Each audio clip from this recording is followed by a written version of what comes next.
Abby, thanks for joining me again. This is our second time on together, isn't it? It is. I think we should just have like a standing date every few weeks. I think that would be probably be best just to knock those things out, knowing that they're going to come up in I, discussion. I I agree. I need someone to be angry with. Like I, I realize, I mean, a lot of what I do is like very uplifting. It's like positive in terms of like, yes, we could do this. There's some things that I really just have to like let go of. And I think you're the perfect person to do that with. Yeah, rage with me. Let's go. Yeah. All right. So it's a little bit of a dynamic. I'll be honest with you. I get a lot of things, right, that's said to me, that's messaged to me, that I'm like, I don't know what to do with. But let's just like give you a scenario, and I'm gonna try my best to not give all the information out of respect for that person. But I also have to be real with you, Abby. Who am I protecting here? Right. And so listen to this situation. So, very dear friend of mine, a mid-level provider, is now treating in a hospital where, as a matter of protocol, her attending physicians don't order labs if a mom has lost a significant amount of blood but is not symptomatic, meaning hemoglobin has dropped after birth. They're being sent home. No labs really are drawn to kind of determine, hey, let's give an iron infusion. Let's like check this out a little bit. But, little investigation down the road, weeks down the road will show later on, hemoglobin had dropped, like continued to be low after this person delivered. And so, as a matter of protocol, they're not giving iron infusions if they lost, 500 to 1,000 or more milliliters of blood if they're up and walking fine.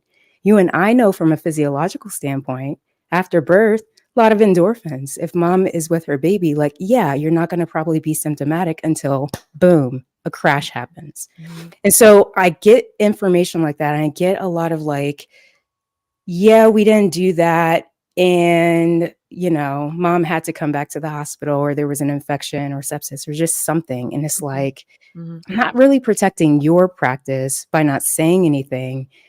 And so I feel like I have to just take it to moms. Like, if you've lost blood, what would you say, Abby? If they've lost blood during birth, what should they be doing to advocate for themselves? Well, I want to go back to my acute care experience and say that when I was seeing patients, regardless of their surgical history, their current surgical history or the reasoning for them being in the hospital, when I was doing a chart review prior to seeing those patients, because we go through their chart, right before we see them, we see what their latest blood draws were.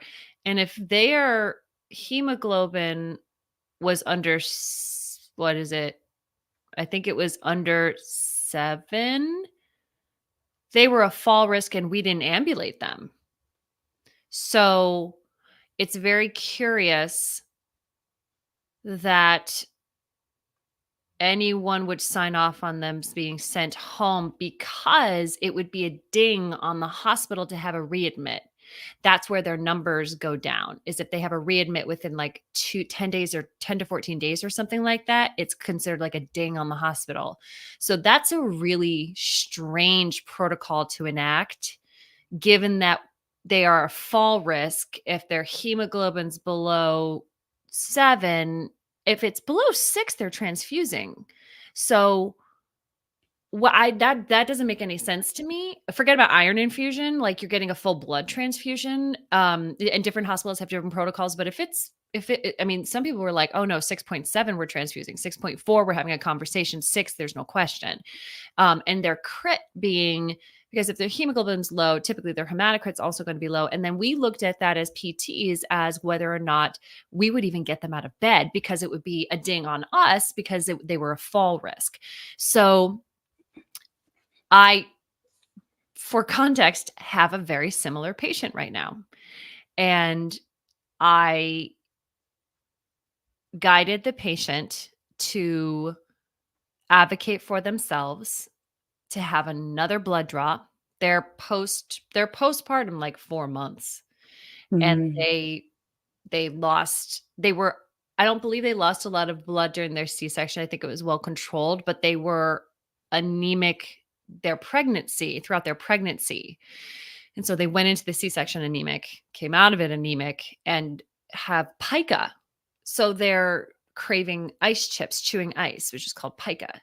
And that is when anybody tells me, "Oh my gosh, I'm just totally craving ice chips." I'm like, "Do not pass go. Go right to your doctor and get your blood drawn because you probably need an iron infusion." And one of the things I said, have a new blood draw and have your old blood draws to show that it's not improving. And hematologists are more likely to go to a hematologist as opposed to like your GP, your OBGYN, your referring prescription, or preferring provider if you can, because I think hematologists see the value of giving a bolus in the terms of an infusion and follow up iron pills, because iron pills are not going to get you there really at all. It's too little too late. It's like pain where they have to break the pattern, give you a bolus, and then give you continuous pain medication, as opposed to we're just going to keep giving you that dose. It'll never catch up. It's the same thing with iron. So I think the hospital's protocol is strange because those readmits, those fall risks, the risk of further internal bleeding because you aren't sure if their hemoglobin is that low, if they have active bleeding somewhere. So, like, it's a real confusing. It does not make a lot of sense to me why the hospital would have that protocol. But if they were my patient, I'd probably send them to a different provider to have a new blood draw, and I would have them ask for an iron infusion. And one of my favorite things to say is if they say no, have them document into the chart that they said no. Please make sure that they documented it, that you requested it, that they denied it, and that not just that they said patient was prescribed iron pills, instructed to take iron pills. Make them put that into the chart that the patient requested an iron infusion and was denied. And a lot of people change their tune when things are being documented in that fashion. But that's a strange protocol. So here's the thing. Don't you love hospital units that have accountability from other disciplines? Like, let's be honest, Yeah. right? Because you can only send someone home after birth if you don't have a physical therapist or an occupational therapist on that unit that's Mhm. actually evaluating this person can't get upstairs, Right. at least not safely. Like, there are women, and I kid you not, and I've treated them, Abby, and it's like virtual rehab, like, is coming Oh, because yeah. I can consult with someone in their hospital room Mhm. via via app, and I can tell them, "Here's what I want you to ask for. Here's what I want you to advocate for," and I don't have to be in the hospital room, and we can get those labs ordered. But when you don't have that presence on the maternity unit, here's what happens. They're not getting up and walking and actually practicing the environment they're gonna go home to. And I kid you not when I say we have seen women as low as 6.5, as low as 5.7 be sent home, 5.7 looking as pale and as weak in no shape or form able to carry their baby while they're walking. But yet, if the labs are not drawn, you can say, well, we don't have evidence that we should keep them longer. And so, to me, it's no surprise when you left that message, which I'm like, I have to somehow weave this in. When you put that story on Instagram, I was just like, I have got to record this because this is what's sending women back to the hospital within weeks of giving birth, Yeah. right? Or is the precursor to a more traumatic reason for them to go back to the hospital. They've fallen, they have hurt themselves or others driving, something has happened. And right now we're just talking about the medical ramifications of clearance.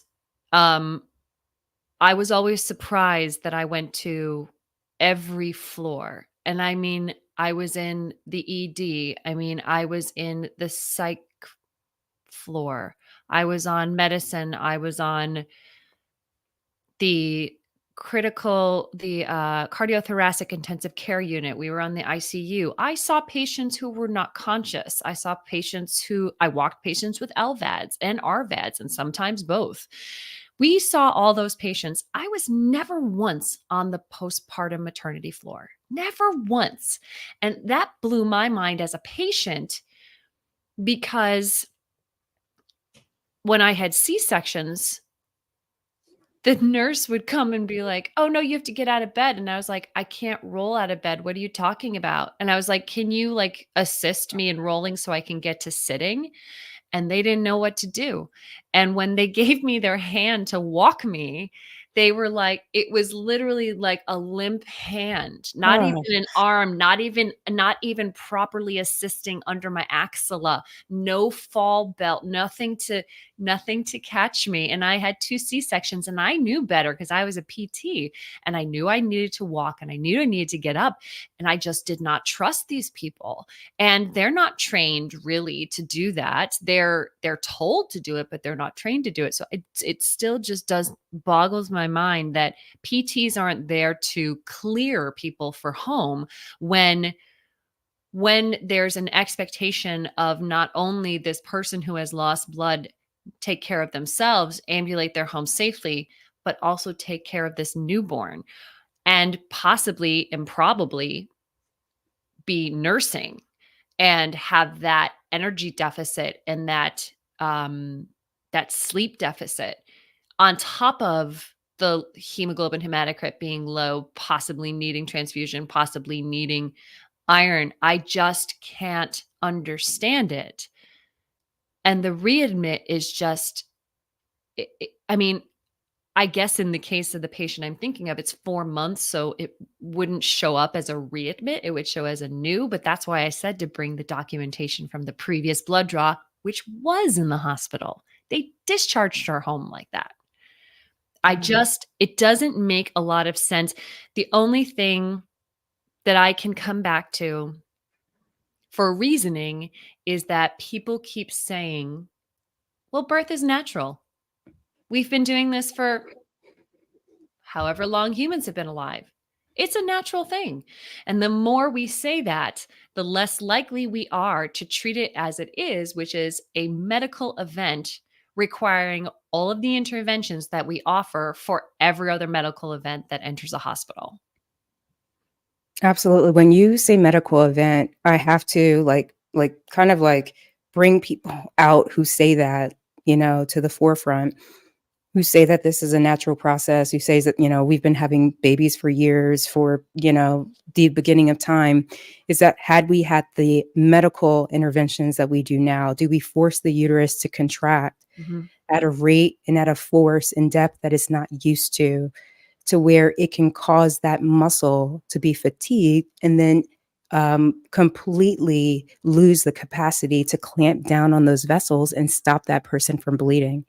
Like, if we haven't been doing that since the beginning of time, then we're now entering into not a natural process. It's a medicalized process to have to give birth, right? In the way that it's done. And so if you're introducing interventions, then you must introduce interventions to make sure that that person's birth recovery plan, right, is as optimal as possible. Not just their birth plan, right? We know that a lot of things go left when you introduce a lot more interventions, but now their recovery plan. If you, as a physical therapist, knew that you needed help just to walk for the first time after a C-section, and you had a professional who was incapable of providing you the support that would make you feel safe, then it is on the liability of the hospital to provide that person or that support, right? That could actually keep you safe and keep you from falling. All right. And so, with that being said, knowing we don't have rehab as an automatic on the birth team, what happens now in this 6-week gap period where we still have pelvic health therapists? To be honest with you, not everyone's doing what you do. And I really want to talk about like what you do, Abby, in terms of like postpartum care. But we know, as a standard of care, pelvic health therapists are not typically involved within the first week or two. So Mhm. those individuals who have had blood loss during birth are weak, are kind of struggling physically after a C-section, what are the options for them? I don't think anything exists. I think the closest that I think that I hear of existing outside of me telling them, my patients, when you have this baby, you're feeling up to it. I want to I want to know that you're safe and everything's okay. And then I'm excited to hear your birth story. And then let's talk about how we're going to move forward. Outside of that, the closest thing that I've heard of, which I do not think is ubiquitous or everywhere, is a postpartum doula. And that's about it. There are some physicians I know who have routine, some few physicians I know have a routine 2-week virtual follow up. But my concern with my patients lies in my experience with my patients in having a patient who was sent home from the ED. She had severe back pain. She had had a C-section. She had severe back pain. And she and I were on a virtual visit because she was upstate. And I said, I'm not comfortable with the symptoms that you're telling me. You have a low grade fever. You have this back pain. They said they cleared you for kidneys. They did an X-ray at the hospital, and then they sent you home with, pain medication. I said, I'm really not comfortable with it. I want you to not go to the ED. I want you to go back to your OB. And then if they don't speak to you, then I will call them myself. She went back to the OB, and I think probably her partner said that, okay, well, we'll have our PT call you. And then they admitted her, and she was septic. And that, I'll never forget that. And I'll never allow for pelvic health therapists, PTs, OTs, in hospital, out of hospital. I will never, never let somebody say, but we're not saving lives here, because that's not true. Because I do not know if my patient had not gone back to anyone else that she would not have died. If I didn't push her, if I didn't sit virtually with her and her partner and say, I'm not comfortable with these symptoms. I'm not comfortable with what you're telling me that they did for you. I'm also not comfortable with the level of care you received. I really need you to go back to your referring provider until you feel comfortable with what they have said, until they have ruled out everything.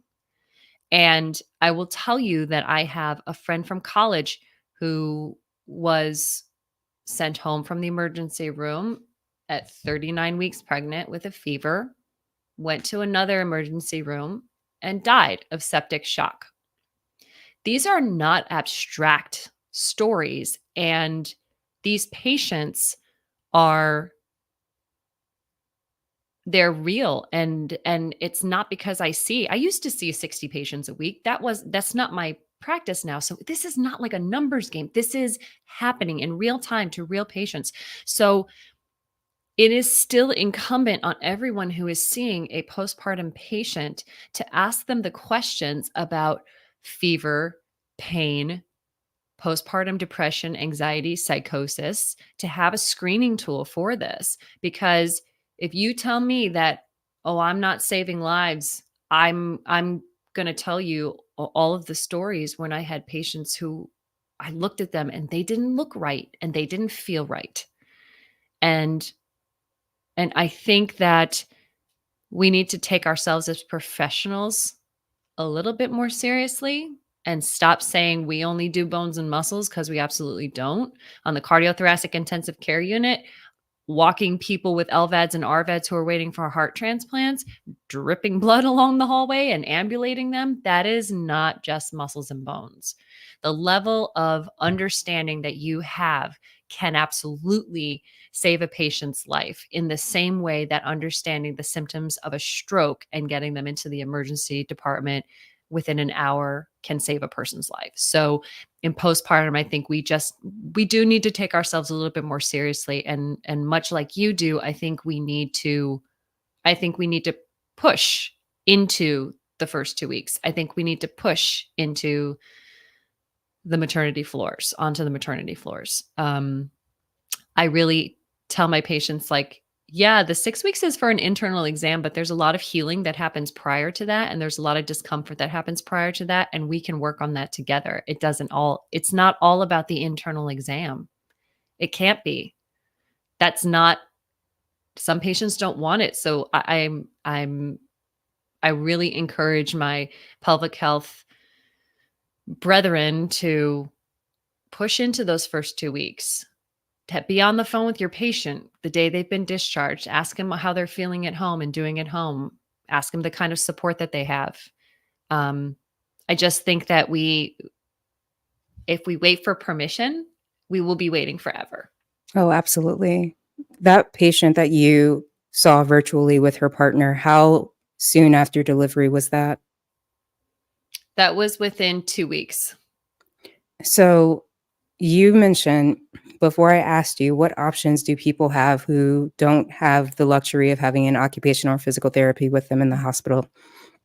I asked what options were there. Do you believe that a postpartum doula would have been able to kind of follow the clinical reasoning and insist that that person go back to the hospital, for which she was diagnosed with sepsis? Sepsis is one of the main three killers of women in the first 6 weeks after delivery. Do you believe a postpartum doula would have been able to follow the differential diagnosis that you followed to get that person back to the hospital and you saved her life? No, and here's why I don't think that. Because I have been a patient on a maternity floor post C-section with a bowel obstruction and have had my pain dismissed as gas post-operation. I knew better and had the cell phone numbers of my OBGYN, my MFM who delivered me, my one of my closest friends who actually she delivered me and the MFM let her assist because she was the chief resident at the time. And I had the cell phone number of my GI who happens to be the chief of medicine at that same hospital. And the only way that I got the care from the GI team was by calling on a cell phone at home my GI. Not And I would say that I am very lucky that I have been with a lot of my doctors for a long time, that they know if I'm calling, there's a problem. Most people don't give out their cell phone numbers for very good reasons. But if I hadn't done that and I was experiencing a bowel obstruction and they were telling me it was just gas from surgery and just walk around and you'll feel better, I have no idea what would have happened to my bowels. I have no idea. We could have had a strangulation and we could have had a bursting of my small intestines. um I don't know what it would have taken for the people on that floor to think outside of the maternity bubble and call in a team, but I have an extensive history and they still did not take me seriously saying I need to be seen by this team. I had to be the one getting on the phone with my doctors. So I don't necessarily think that people who work exclusively in the postpartum maternity hospital space are always the best people at differential diagnosis because they see so much of the same that they think everything's the same. And for good reason, we think horses, not zebras, but we also need to remember our red flags. And I distinctly remember fever being the biggest red flag that, like, Mhm. for a pregnant or a postpartum person. I remember back pain being a red flag. And I remember that in my reading, that one of the biggest red flags in a pregnant or very soon postpartum patient is the feeling that something is wrong. That internal sense that something is wrong is an actual red flag documented in medical studies, that we take those parents seriously in the feeling that something's not right. And that has been backed up by um a fellow MFM, not a fellow MFM, I'm not an MFM, but an MFM OBGYN on is babies after 35. And I can't recall her name, but she's she does all this really great content on TikTok and Instagram. And she said that the thing that gives her a pit in her stomach is when her pregnant patient comes to her and says, I just don't feel quite right. And that she said, yeah, I have these other things that are red flags, but when a patient tells me that, I get a pit in my stomach.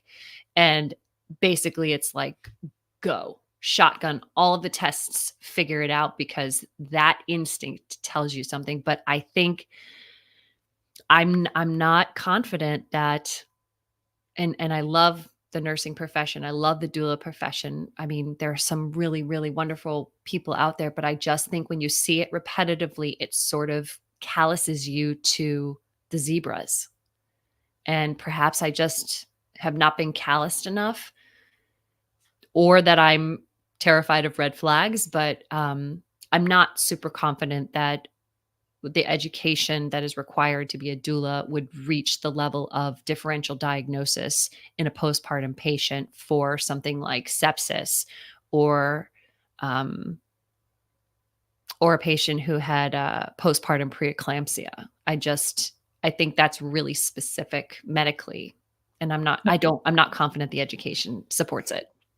Or bowel obstruction. The worst case that I saw, and this is when I was treating in the hospital as a physical therapist, on the maternity unit, was a 34-year-old first-time mom. She had a C-section. Within days, she was rushed back to the emergency room, and she had a bowel obstruction, but again, it was passed off as gas. Gas is very common. That gas pain is awful. I've Awful. seen women scream, Abby, in pain because of the gas pain, or at least that's what we think it is, right? Mhm. With this particular woman's issue was that her intestines had gotten to the point where they were strangulated, because Mhm. when you have gas, um, or it's obstructing, the gas can cause almost like what I tell people, it's like an animal balloon, Mhm. right? It will literally cause the Strangulates. intestines Mhm. to Twist. twist on themselves like an Yeah. animal balloon. And so she had bowel that started to die and burst in one area. And Abby, it ended up in that she had a cesarean, she had a hysterectomy, Yeah. right? Because So those she had arteries both weren't of her being fed. bowel, Yeah. hysterectomy.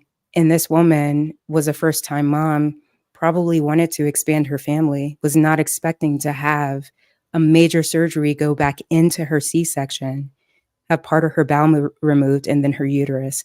When I asked the question about postpartum doulas, I did the doula training. I love that community. I believe they're saving lives and even preventing women from even having to go this route. But then we have a segment of the population who cannot avoid a C-section. And so to put that on a professional that can be a professional with a high school degree, Right. who doesn't need any medical background, Right. I think that is the ultimate disservice to a major surgical patient population. And to me, virtual healthcare, when done by professionals, can Mhm. reach people that we can't physically get to. Virtual rehab is a game changer when you can say to me and to an audience that you saved someone's life and you got them back to the hospital in time for them to still be diagnosed with sepsis, but they're not dead. That to me is like opening an avenue for anyone, femtech, tech industry, whatever, telehealth, to basically say we need to be looking at virtual rehab a lot more seriously. Yeah. Yeah, I don't think you're wrong. There was one of our pelvic health colleagues, either they conducted a study or they posted about a study that showed no difference in postpartum rehab virtually versus in person. And I think the right clinicians, because listen, in pelvic health, when we are trained in pelvic health, you have to remember, as an audience member who may not know this, we treat children and we treat people throughout the lifespan. We treat men, we treat transgender patients, we treat patients who are very recently who are pregnant, who are very recently deliver. So our scope is broader than just internal exams. That's like my internal exam is a confirmation bias to what the patient has spent the last 45 minutes telling me, because I have that in my head already. So that's why I tell my patients, if virtual is more convenient for you, we can figure it out. My hands are not the most important part of this evaluation. It's my brain and it's you talking. That's it. I don't need to touch you ever. I don't need to do an internal exam. We do not do internal exams on children. We don't do internal exams on people who are not sexually active. We don't do it on patients who don't want to have internal exams.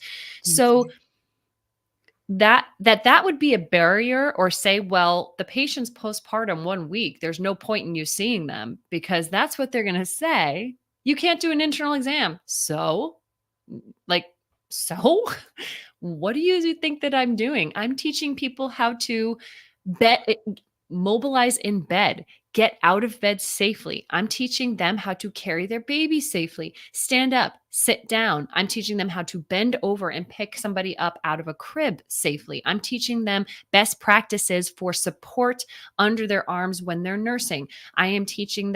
I'm talking to them about sleep hygiene and the best way to get it. I'm talking to them about their nursing or pumping schedule and how to optimize that for their sleep.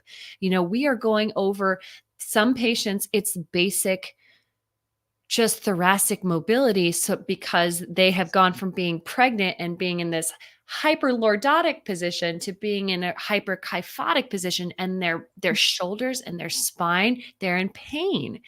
And I'm talking to patients about how to use their daily movement, as a form of lymphatic drainage if they are swollen, if they have global edema, if they have lower limb edema. Like, tell me those things aren't worth discussing in the first few days of delivery. If you show me a patient who doesn't want that, show me a patient who couldn't benefit from that, and show me who else is doing that. Who? The nurses in the postpartum floors aren't doing it. The lactation consultants on the postpartum floors aren't doing it. Your OBGYN is certainly not doing it. Who's doing it? So I think any parent who has delivered, watched someone deliver, visited someone who has delivered, could get on board with the idea that all of this education could be tremendously beneficial and go a long way to, this is near and dear to my heart, go a long way to preventing mental health illness in the postpartum period. Because sleep deprivation, the feeling that you can't move your body, you're in chronic pain, possibly debilitating pain, that you feel overwhelmed, that you feel like your body's never going to be yours again. Tell me a patient, show me a patient who didn't have some of those feelings and couldn't have benefited from a professional, a medical professional, which we are, seeing them in those early days. Abby, if I had the thing that does the explosion, I would have done that so many times. Like a confetti cannon. I want that. Seriously. If you had, last question, if you had unlimited funding, if you had a line of people waiting and saying, I want virtual rehab, I want some type of option to have care first week that I'm home, right? Mm-hmm. Who would be on your team? Who would be on your team to provide those services? I would say you wouldn't be bound by state unless it's, insurance-based, cash-based, whatever it is. Who would be on your team? Virtual healthcare. The person I would first bring to my team is someone who understands startup business, because I'd want to focus on what they would be like, what would be considered the creative side. Because I've been a part of startups, and I know enough to know that the business side of it is not my strength, and it would take me too long to learn it to do it. I would want a partner who was ready to handle the business side of it, meaning the fundraising side, meaning talking to hospitals, working through the red tape, meaning how to, the nuts and bolts of the business side. And then after that, I would be looking and talking with the pelvic health professionals, OTs and PTs, who I see as the pushers, the ones who are expanding the boundaries of our profession, because it is going to take an expansive thought process to bring this into patients' hospital rooms, into patients' homes. And those are the people who are going to like the Pelvicon conferences and who are, excited about excited to expand their business practices and meet other professionals and learn about different disciplines within pelvic health. Those people who have that growth mentality within their own business, I want them on my team because I want more ideas on how to do it better. I want their experience, I want their drive, and I want their excitement about our profession. Okay, Abby, I'm going to do this. And I've been wanting to do this for a long time. So, the space race, the race for first flight, that didn't happen in a bubble. Like people knew that was going on. Mhm. So what I am looking to do over the next 5 years is I want to see an app. I don't care who does it. I don't care if I'm racing or, beating someone to it, whatever it is. But in my kind of like in my 12-month goal that I'm doing, I'm part of this Goldman Sachs 1 million Black women business program, right? And Wait, that's why hang I on. was in New York. Yes, but And hang on, that's hang what, on. Don't yeah. forget to flip your hair back when you say that, please. Excuse me. Could you give me a hair flip on that? That's Yes. excuse me. That's worthy of a hair flip. I'm in the Telling you. Goldman Sachs. Excuse me. Oh man, this program is amazing, but here's what I want. I want an app where someone isn't consulted like 24 to 48 hours after birth. They're consulted within seconds because we have physiotherapists around the world who are absolutely like on the cutting edge. They are those people. They're those visionaries that you're talking about. I follow one in Nigeria, and she is constantly like she's so tech savvy. She's putting out content every single day about the maternal health crisis in their country, the interventions that a therapist can do in the hospital after C-section. Like to me, this would be an app where any person after birth could connect to a professional while they're still in the hospital or during the first 6 weeks at home.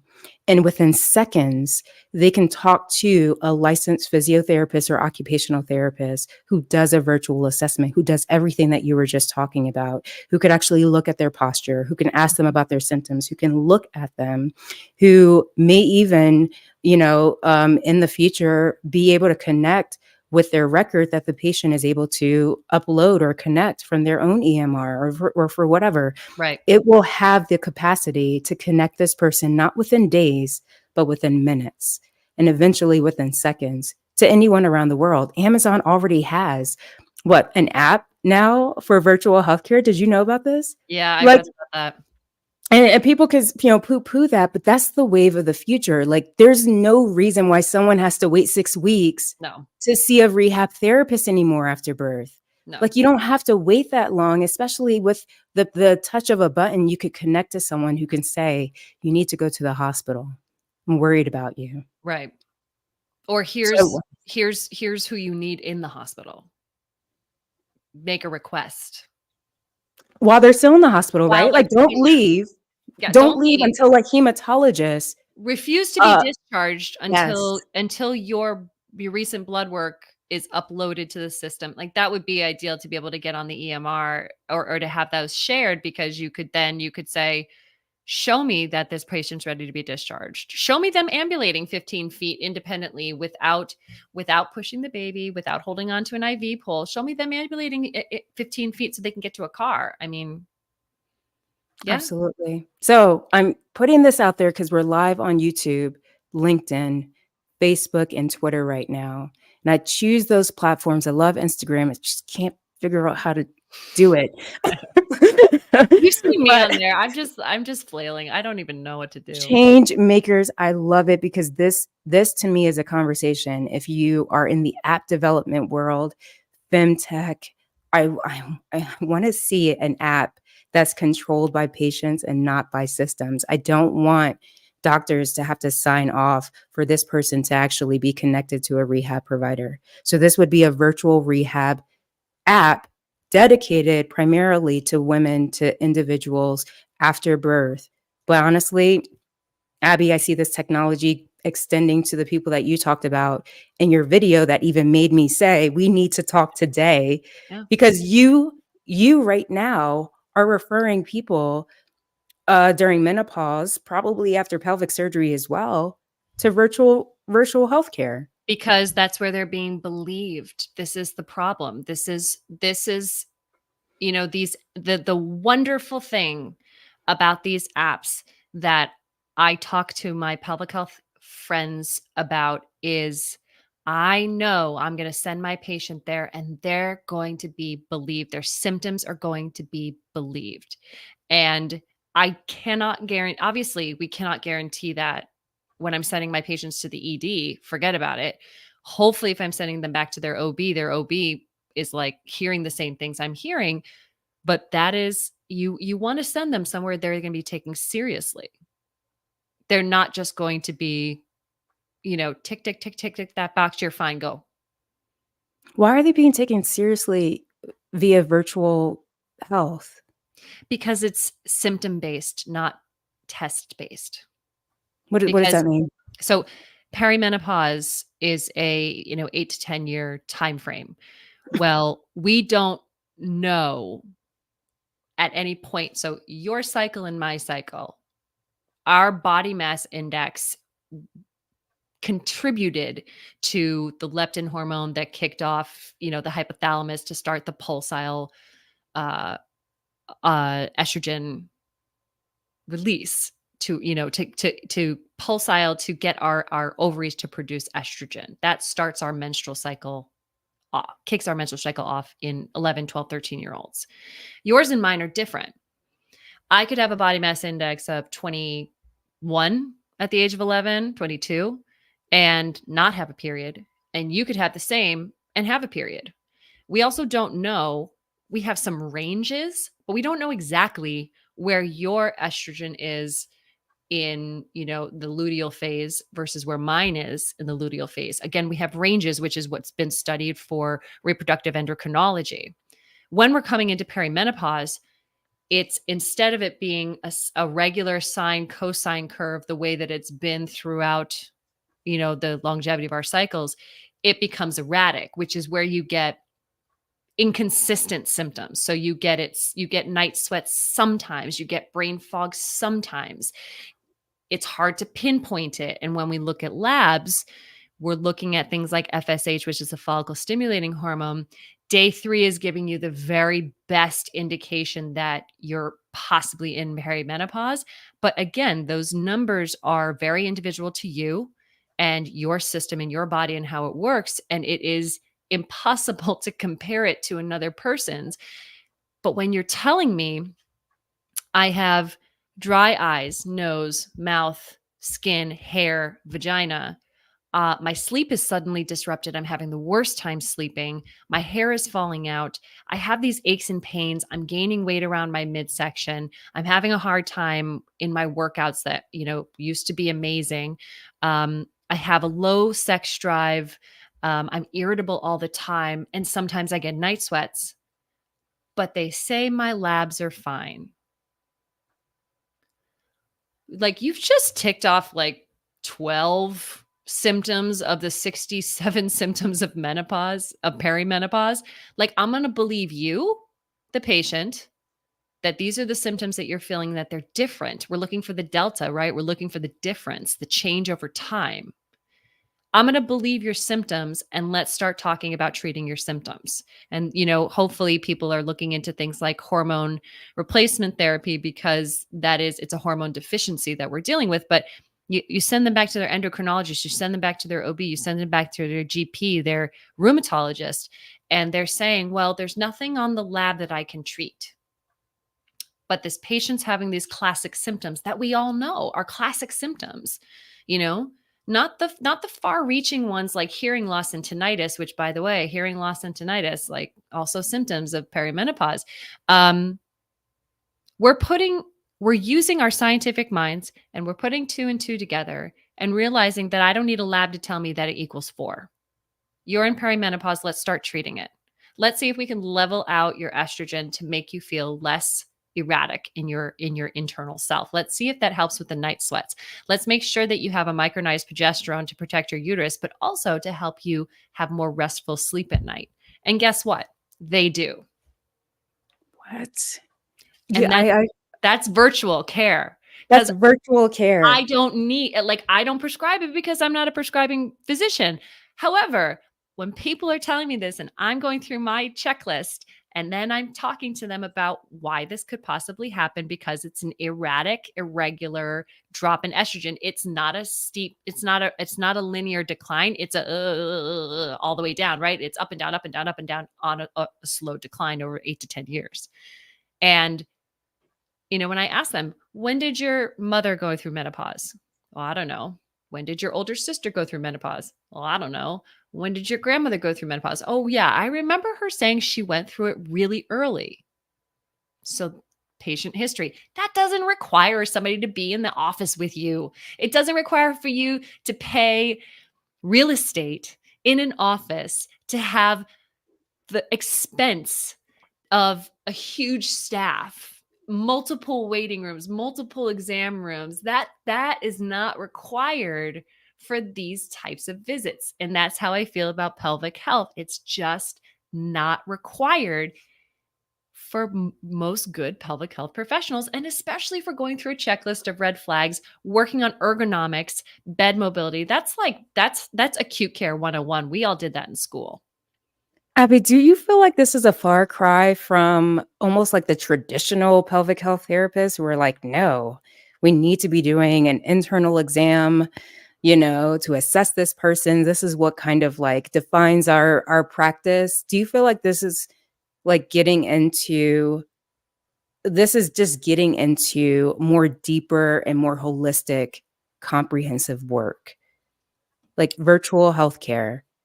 I I think I'm going to say physical therapists because that's the largest part of my community. I'm going to say that some physical therapists prize their hands more than anything. And I don't know if they were taught that hands-on is hands-on healing. We use our hands. Um, I don't know because I did hear a lot of that, manual therapy being like, 100 million different certifications for manual therapy, and I'm going to heal you with my hands. Maybe that's left over from just physical therapy in general. I don't know that it's like old school or new school, but I do know some people really prize their hands. I don't, because it's a confirmation bias situation for me. Um, and but I don't feel like it's old school, new school. I think there are some people who are less confident with their differential diagnosis outside of a physical exam. And I think that's probably across the spectrum of medical providers. I don't think that's specific to pelvic health. So I think there are just some people who are less confident in it. But you know what? Frankly, is there a virtual pelvic health course out there where you can teach people putting things together virtually, like how to think virtually, how to think 3D, how to teach a patient to use a pelvic wand at home? Like maybe Are that's, there? I don't think Abby, there is.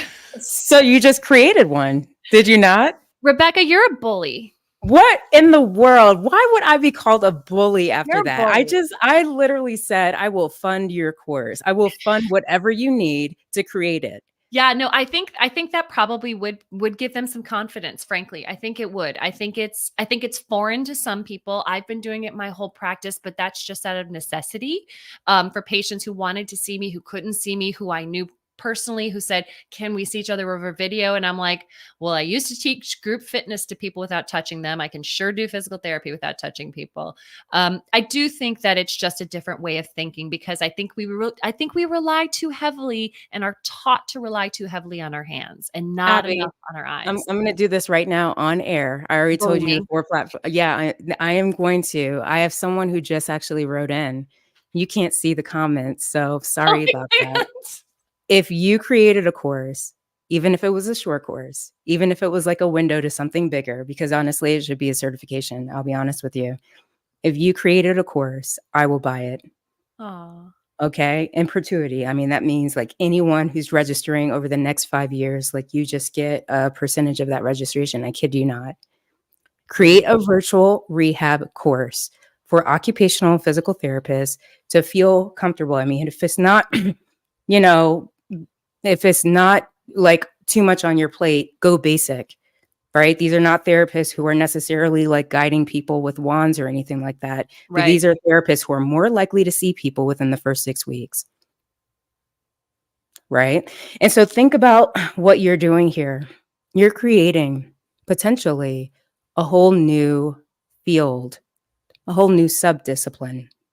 And what excites me is that there are companies on the horizon who are already doing this. Origin, I don't know if you're familiar with them, Mhm. Origin Way.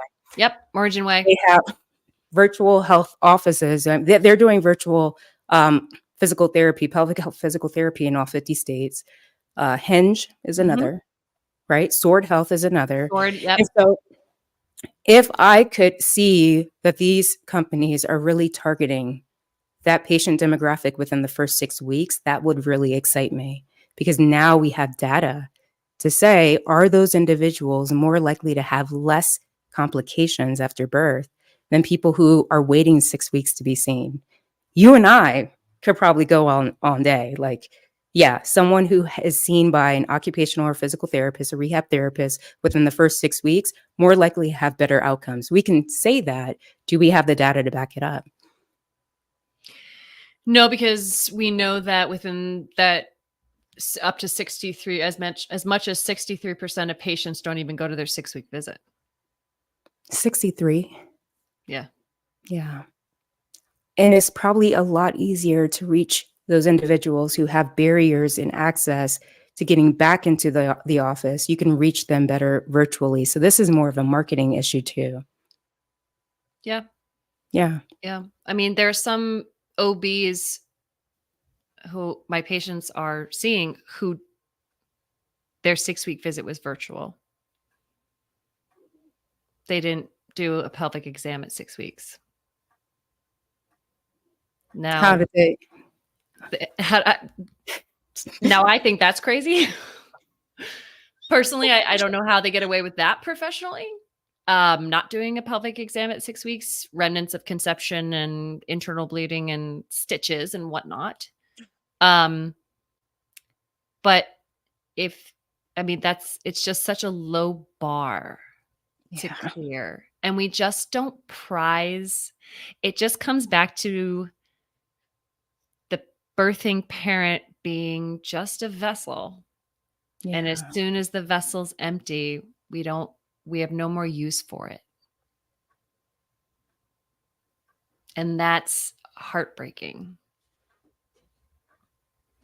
And the Black maternal health crisis it's beyond a crisis. It's if you're willfully ignoring the death of a certain part of the population that is preventable, crisis is not the word for it. And it doesn't matter socioeconomic background. Talk to Serena Williams, talk to Allison Felix. It doesn't matter. It's not a crisis when we are willfully ignoring the statistic and we know that it's happening. There's another word for it.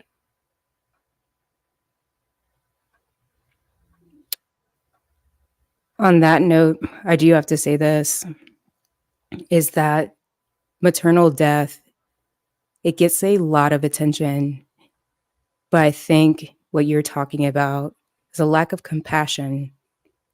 And we're missing out on the fact that not only are we having, Black maternal deaths that far exceed any other race, the morbidity, the long-term disability Mhm. of those populations. I'm preparing a talk right now on maternal stroke. Oh. And I think about that population, right? Mhm. and the amount of rehab that they have to have, like the lack of ability to care for their child, the maternal mental health issues that come along with those impairments.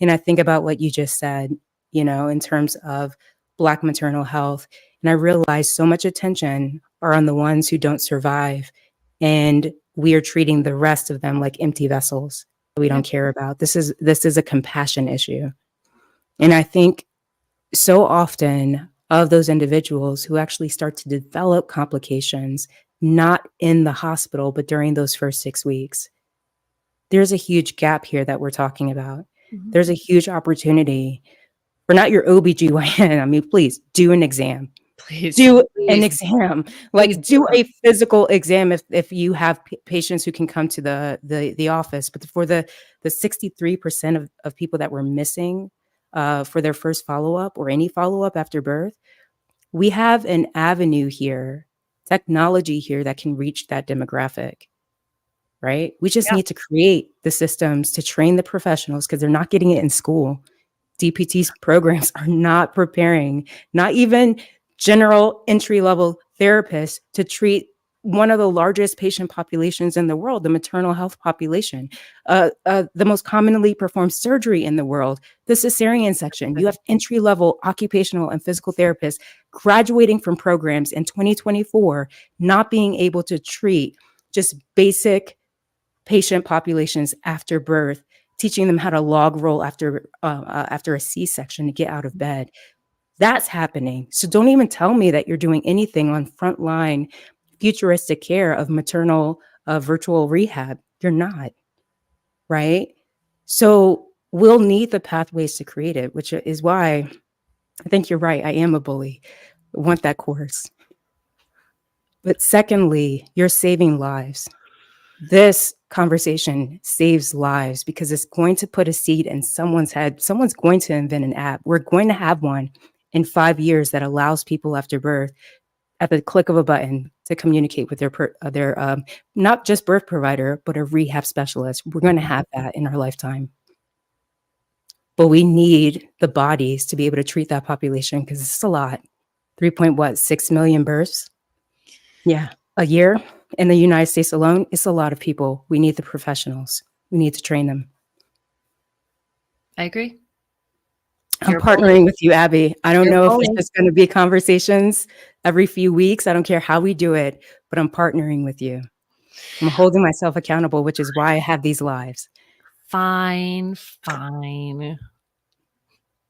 You're a bully, and I love you. And I'm still mad at you for not visiting me when you were in New York, though, because That's going to change. June, I'm Goldman coming Sachs back did up. not. I mean, listen, this is like rude. I love you too, If Abby. you're This gonna was bully me, do it in amazing. person. Let's do it, June. Let's have a date. I'll definitely stay on with me. We'll talk again.